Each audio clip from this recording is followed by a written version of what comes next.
Good morning, or depending on when you're watching this, good afternoon, good evening, or good night. My name's Ross, and as always told, out of Voice Radio. So today, we're going to be having a little bit of a look at another GX that we frankly didn't see coming. It's Whimsicott GX. Frankly, ladies and gentlemen, I did not expect a Whimsicott GX. Our translation comes from the lovely David Hochmann here. And to start off with the basics, we see 190 HP, which for a Stage 1 GX is very low, although Bayonet's got the same amount of HP, so not pitiful, but certainly lower than we would usually expect for a Stage 1. The retreat cost of 1 is nice because it's low and it gives free retreat with a skateboard. The weakness to metal is honestly okay. Metal's not a huge type right now. Having said that, Lucario and Melmetal will be out by the time this comes out, and that is an exceptionally good card which is seeing a whole bunch of play. And a resistance to darkness is always quite nice. Zoroark remains great. Having resistance is a handy bonus. And of course, being a fairy Pokemon means you can take advantage of stuff like Wonder Labyrinth Prism Star while hitting weakness on stuff like Rayquaza. So yeah, the basics here, other than the HP, which is not good, are looking all right. But what does it actually do? Well, it's got a really quite stunning ability. When this Pokemon is damaged by an attack, flip a coin. If heads, prevent that damage done to this Pokemon.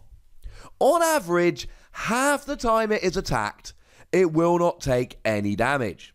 That's phenomenal. That's really good. That is going to keep you alive and on the field way longer than you otherwise would, twice as long as it happens. Now obviously this is an ability, so you're not going to be using the Victini from Guardians Rising to reflip here, and it can be turned off. Glaceon GX will turn off this ability, but then again, Glaceon GX isn't getting a one-hit KO on this, so it doesn't really matter. The one thing you should be slightly worried about here is slacking, partly because it turns off your ability, and partly because with a choice band, slacking will do exactly 190, which is the amount of damage you need to do here, which is a little bit of a pain. However, this might be a decent time to mention, you're a fairy Pokemon. So you've got Fairy Charms, and you can use these Fairy Charms to give yourself immunity. Fairy Charm Fighting gives you immunity from EXs and GXs that are fighting type. Fairy Charm UB gives you immunity from EXs and GXs that are Ultra Beasts. And we've even got Fairy Charm Ability here, which gives you immunity from EXs and GXs which have abilities. That includes Glaceon. Of course, the Fairy Charms are only EXs and GXs, so slacking will always be a problem.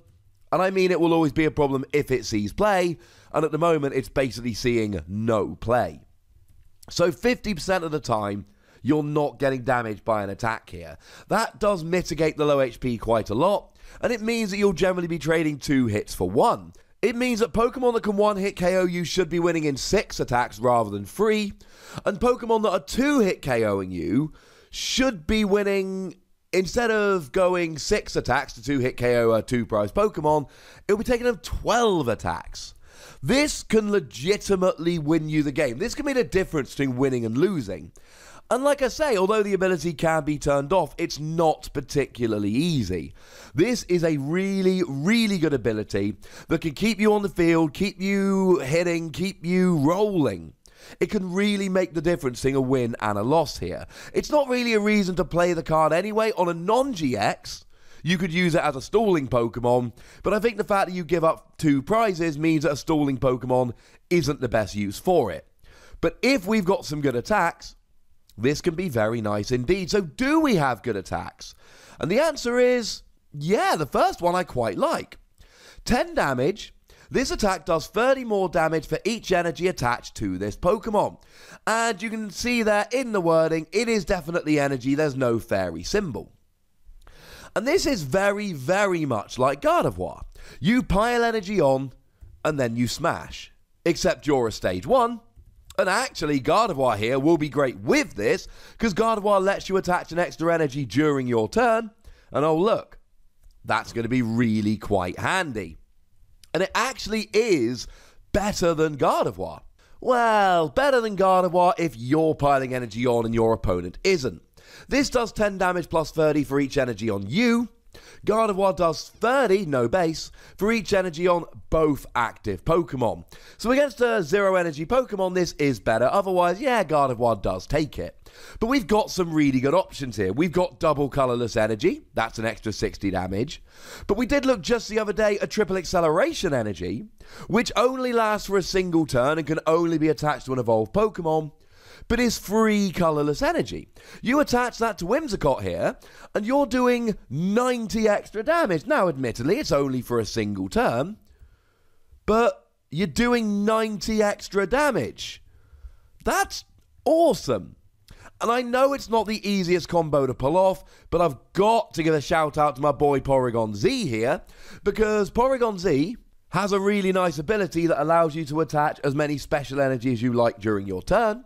So with Whimsicott here, you could just be peppering down double colourless energy and triple acceleration energy as often as you liked. And the 10 base damage makes a big difference here, because 4 energy would be 120, with the base damage it's 130, there's your non-GX Boswell and a whole bunch of others. And then 6 energy would be 180, which is enough to KO something like a Blacephalon, but it wouldn't be 190, but now the base puts it up to 190, and there's your Boswell GX. If you put 8 energy on, 8 times 30 is 240, it's enough for Pikachu and Zekrom. It's not enough for something like Metagross, but that's okay, because the 10 base damage goes 240 to 250.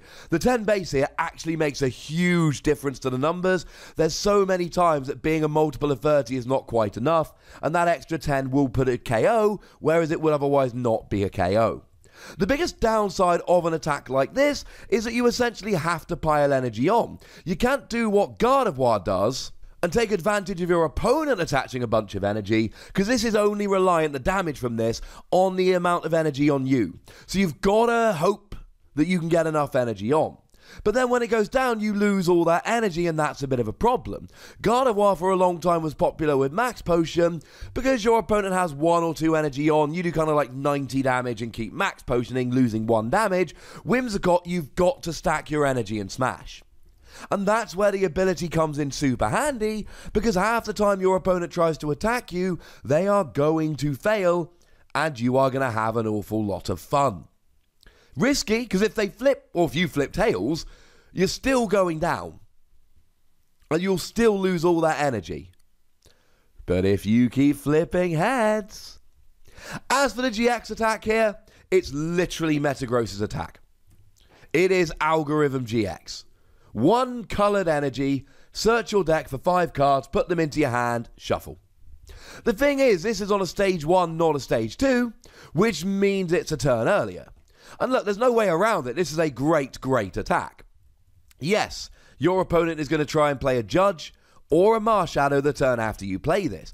One of the big problems for Metagross when it was popular was that N was in the format. N's not in the format at the moment. Judge and Marshadow will make you shuffle your hand into your deck, blah, blah, blah. But as it stands at the moment, that's not here. We've got Judge and we've got Marshadow. And if you use this GX attack and your opponent puts you down to a hand of 4 using those cards, not only is it a complete waste, but you've probably got a smaller hand size than you did before, and essentially all you've ended up doing is baiting your opponent into ruining your time. That's not fun, ladies and gentlemen. That's not fun at all. But they're not always going to have Marshadow and Judge. They're not always going to play Marshadow and Judge. They're not always going to be able to find them. And then, if you can get away with this, it's great. And there's 2 schools of thought with this GX attack, same as there was for Metagross. There's the, I'm going to use this nice and early, look, I'm guaranteed set up brilliantly for the game. And look, if you really want to play Porygon Z with this, what you could do is use Metagross to make sure that you've got kind of Rare Candy, Porygon Z, 2 triple boost energy and something else, and then kind of chuckle. But in the early game, your opponent is more likely to be able to have a Judge or a Marshadow. The second school of thought is that you leave it late into the game, when your opponent is less likely to be able to find one of those disruptive cards, and then you use this to basically guarantee yourself the win. And there's no right or wrong answer here. It depends on the player, it depends on the deck, it depends on the matchup, it depends on the specific board state at the time. But if nothing else, if you can get this attack to stick, and it is a big if, but if you can get this attack to stick, it's phenomenal. We've cycled back around with GX attacks a lot lately. We've seen a whole bunch of reused GX attacks. We talked about Bayonet earlier, and Bayonet has the exact same GX attack as Decidueye, except it's a psychic energy rather than a grass energy. I don't think that's a bad thing necessarily. We've got these pool of really good GX attacks, and we're rocking around and using them. And I'm kind of alright with that. As a whole, I like this card. I love the ability. I think without the ability, this would be underwhelming. But I like that you can build up and essentially one-hit KO anything. I like that you're only getting hit half the time. And you've got a GX attack here that can set you up for the game or guarantee the win in the late game. I think this is a 4-Wassy card. Without the ability, I wouldn't be a huge fan. With the ability, it's still risky. There will still be games where you pile energy on and then immediately get one-hit KO'd. But there will be other games where you pile energy on, and then your opponent keeps attacking you and you keep flipping heads, and then you win the game. But ladies and gentlemen, I would very much like to know what you think about Whimsicott. So please do let me know in the comment section. Go nuts! But please do remember to be nice. And then make sure you like this video, subscribe to this channel, follow me on Twitter at @TheWassy, and Twitch for some live action at twitch.tv/PTCGRadio. If you want to support the channel, get some bonus podcasts and all of that, head on over to patreon.com/PTCGRadio, where you can do exactly that. And do please make sure you're checking out youtube.com/WassyPlays, where we talk Transformers and Keyforge and whatever else takes our fancy. But by far the most important thing as always, look after yourselves until next time. Thank you very much for watching. My name's Ross, and you've been watching PTCG Radio.